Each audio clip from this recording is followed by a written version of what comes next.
Hello আসসালামু আলাইকুম, I am Dishad Islam. Welcome to my next blog video. Viewers, আজকে আমি চলে আসছি বিজয়সর খেলা দেখতে। বিজয়সর আজকে উদ্বোধনী ম্যাচ, বিজয়সর গ্রামবাসীর উদ্যোগে খেলা হচ্ছে। আজকে হচ্ছে সেই খেলার উদ্বোধনী ম্যাচ। সো আজকে আমি চলে আসছি সেই খেলাটা দেখতে, আমি নিজে দেখতে এবং অন্যদেরকে দেখাতে।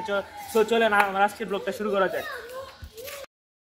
ভিউয়ার্স, এই খেলাটা হচ্ছে মূলত বিজয়সর গ্রামবাসীর উদ্যোগে এবং যুবকদের উদ্যোগে, এবং আজকে হচ্ছে সেই খেলার উদ্বোধনী ম্যাচ এবং সেই খেলার প্রস্তুতি চলতেছে। আজকে খেলোয়াড়রা খুবই উৎসাহের সঙ্গে প্রস্তুতি নিতেছে এবং 8টি টিম খেলবে এই লিগটাতে। বিজয়সর ক্রীড়া সংস্থা সভাপতি এবং সিনিয়র যে উনি সকলের মাঝে কিছু বক্তব্য পেশ করবেন এবং সেই বক্তব্য পেশ করার পর ম্যাচ উদ্বোধন করবেন। সকলে অপেক্ষায় আছে তার বক্তব্য শোনার জন্য।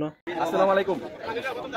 আমরা সবাই অবগত আছি যে গত সিজনগুলোর ধারাবাহিকতায় এখনো আমরা এবার বিজয়সর ফুটবল টুর্নামেন্ট 2025-এর সিজন 4-এর শুভ উদ্বোধন এবং উদ্বোধনী ম্যাচ কিছুক্ষণের মধ্যে শুরু হবে। এজন্য আমরা সবাই একত্রিত হয়েছি। যেহেতু আজকে প্রথম ম্যাচ, সেজন্য আমরা এই টুর্নামেন্ট পরিচালনার ক্ষেত্রে কিছু নিয়মকানুন আছে। এই নিয়মকানুনগুলোর মধ্যে যে নিয়মকানুনগুলো খুবই গুরুত্বপূর্ণ, এরকম 4 থেকে 5টি নিয়মকানুন আমি বলে উদ্বোধন করার জন্য সবার কাছে চলে যাব। তো এক্ষেত্রে আমরা সবাই জানি যে বিজয়সর ক্রীড়া সংস্থা একটি সম্পূর্ণ অরাজনৈতিক, অলাভজনক, স্বেচ্ছাসেবী ক্রীড়া সংস্থা।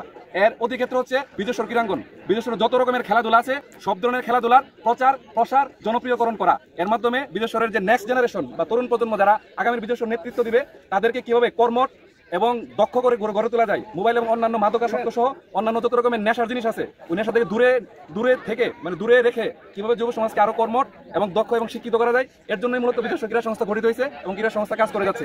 আমি 4 থেকে 5টি নিয়ম বলতেছি, যে নিয়মগুলা খুবই গুরুত্বপূর্ণ। 1 নম্বর হচ্ছে যে কোনো দল তাদের নির্ধারিত খেলোয়াড় তালিকার বাইরে কোনো খেলোয়াড় খেলাতে পারবে না। যদি এমন কোনোভাবে প্রমাণিত হয় যে তালিকার বাইরে কোনো খেলোয়াড় মাঠে নামছে, তখন সর্বনিম্ন 1,500 থেকে দল একবার লিগ থেকে বাতিল হওয়ার পর্যন্ত কমিটি সিদ্ধান্ত নিতে পারবে। 2 নম্বর হচ্ছে খেলা চলাকালীন রেফারির সিদ্ধান্তই চূড়ান্ত। 4 নম্বর হচ্ছে টুর্নামেন্ট চলাকালীন যদি কোনো রকমের প্রাকৃতিক দুর্যোগ বা গ্রামে কোনো রকমের অস্বাভাবিক পরিস্থিতি সৃষ্টি হয়, তখন টুর্নামেন্ট পরিচালনা কমিটি খেলা স্থগিতের জন্য বলতে পারবেন। তবে খেলা শুরু হওয়ার পরে যদি এরকম কোনো পরিস্থিতি সৃষ্টি হয়, ঝড়, তুফান, বৃষ্টি বা যে কোনো ধরনের পরিস্থিতি সৃষ্টি হয়, সেক্ষেত্রে রেফারির সিদ্ধান্তই চূড়ান্ত বলে গণ্য হবে। 5, দলগুলো যদি প্রয়োজন মনে করে, আমি আবারও বলছি, দলগুলো যদি প্রয়োজন মনে করে সেমিফাইনাল এবং ফাইনালে দলগুলোর জন্য কোনো বাধ্যবাধকতা নাই। দলগুলো যদি চায় তাহলে বাইরে থেকে হায়ারিং হিসেবে 3 জন খেলোয়াড় আনতে পারবে। তবে কথা থাকে, যদি রেফারি মনে করে, আমাদের প্রতিনিধি 2 গোল পারে থাকবে।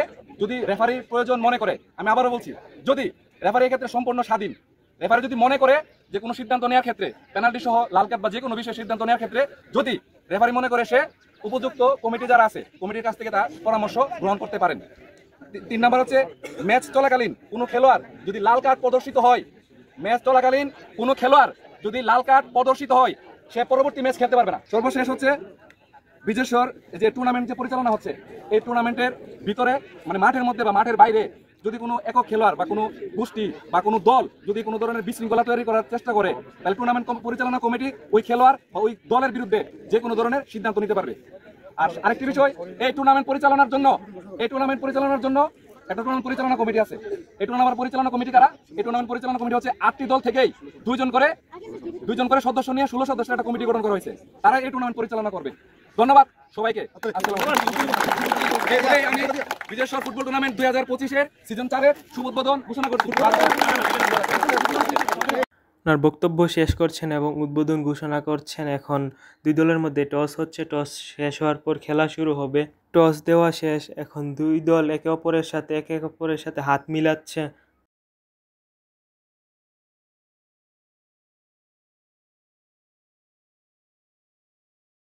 গাইজ, এই খেলাটিতে লক্ষণীয় ছিল যে প্রত্যেকের গেঞ্জির মধ্যে লেখা ছিল মাদককে না বলুন, তারা মাদকের বিরোধিতা। গাইজ, দেখতে দেখতে খেলা শুরু হয়ে গেল এবং একের পর এক আক্রমণ চলতেছে 2 টিমেরই।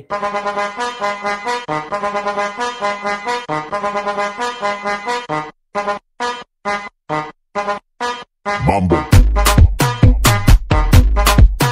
Chapa Doggy Style No te canses ¿Y qué fue? No hiciste nada con tanta chapa pa' hacerle ranking tan king tan. ¿Y qué fue? No hiciste nada con tanta chapa pa' hacerle ranking tan king tan. Mambo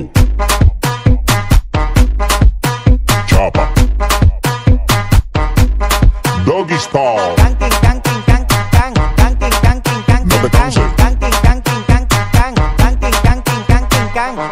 Tú di que la liga la mata. Muñeca metiste la pata. Deja ese paquete, paquete. Guys এতক্ষণ video করলাম, ভিডিওটা বন্ধ করার পর সাথে সাথে একটা গোল হইলো। আমার মনে অনেক কষ্ট, গোলটা ভিডিও করতে পারলাম না, আপনাদেরকে দেখাতে পারলাম না। ভিডিওটা বন্ধ করার সাথে সাথে গোল হয়ে গেল। গাইস খেলা মাত্র শুরু হয়েছে আর আমার বাড়ি যাওয়ার সময় হয়ে গেছে, সন্ধ্যা হয়ে যাচ্ছে, আমার বাড়ি যেতে হবে। তাই খেলাটা মাঝখান থেকে দেখানো বন্ধ করতেছি। আজকের মতো আমার ভিডিওটা এতটুকু। ভিডিওটা ভালো লেগে থাকলে অবশ্যই একটি লাইক দিয়ে দিবেন এবং আমি ফাইনালের দিন অবশ্যই সবটা খেলা দেখাবো। ওকে গাইস, বাই, আল্লাহ হাফেজ।